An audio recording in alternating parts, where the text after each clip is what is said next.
Thank you very much for giving us the opportunity for speaking to us. I just wanted to, maybe for you to reflect back on the time when you were in exile. I know you were well trained when it comes to guerrilla warfare. Perhaps for those that do not know, perhaps what is first and foremost, what is guerrilla warfare? You want to know what guerrilla warfare means? Yes. Let me put it simple to you. I think you heard over the last 2-3 days,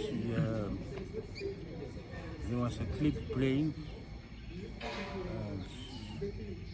It's an old interview when the late founding president was talking about guerrilla warfare, saying, you know, we were trained to do the follow. He was saying, when the enemy advances, you retreat.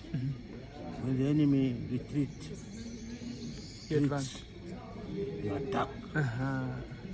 So actually that means because we are fighting against a superior enemy, you have to hit him where it hurts most.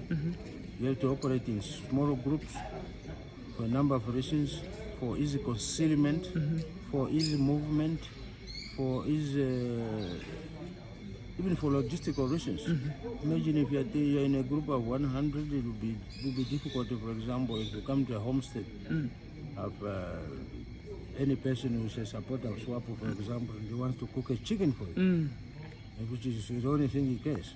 If you are 5, each one will have a piece. If you are 100, then you better not, you probably not want, you would say, no, please don't slaughter even bother slaughtering a chicken, because it's never going to be enough for my troops.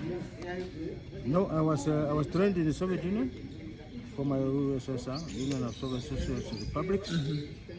That's Russia. In part of no, not Russia. It was not Russia. It was USSR, Soviet Union. Oh, Soviet Union. Yeah.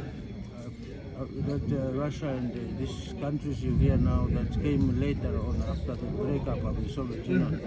So I was trained particularly in that in the USSR, in that part that is now called Ukraine, Crimea to be specific.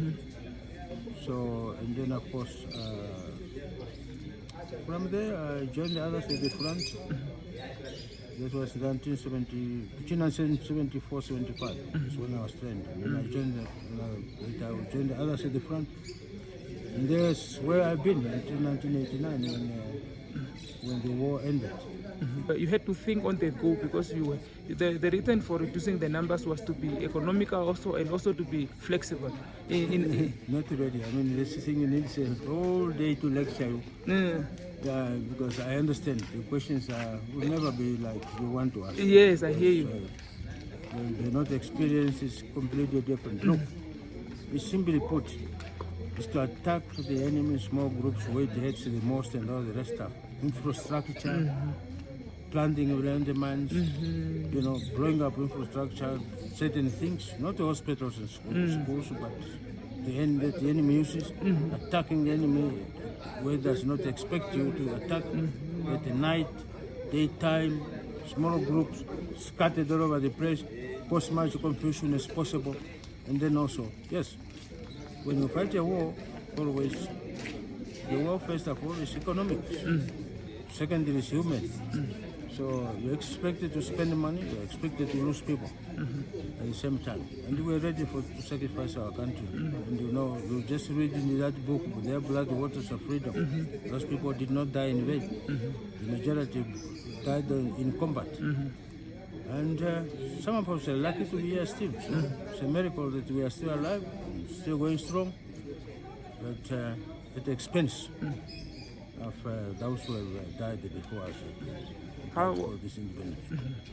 And to the young people that actually did not really experience apartheid, and they don't really understand the importance of maintaining peace. You don't need to understand apartheid, you don't need to understand our things. That was for my generation to understand, the generation before myself. You got your own task. Your task is to take this country to the next level. So fight your battles.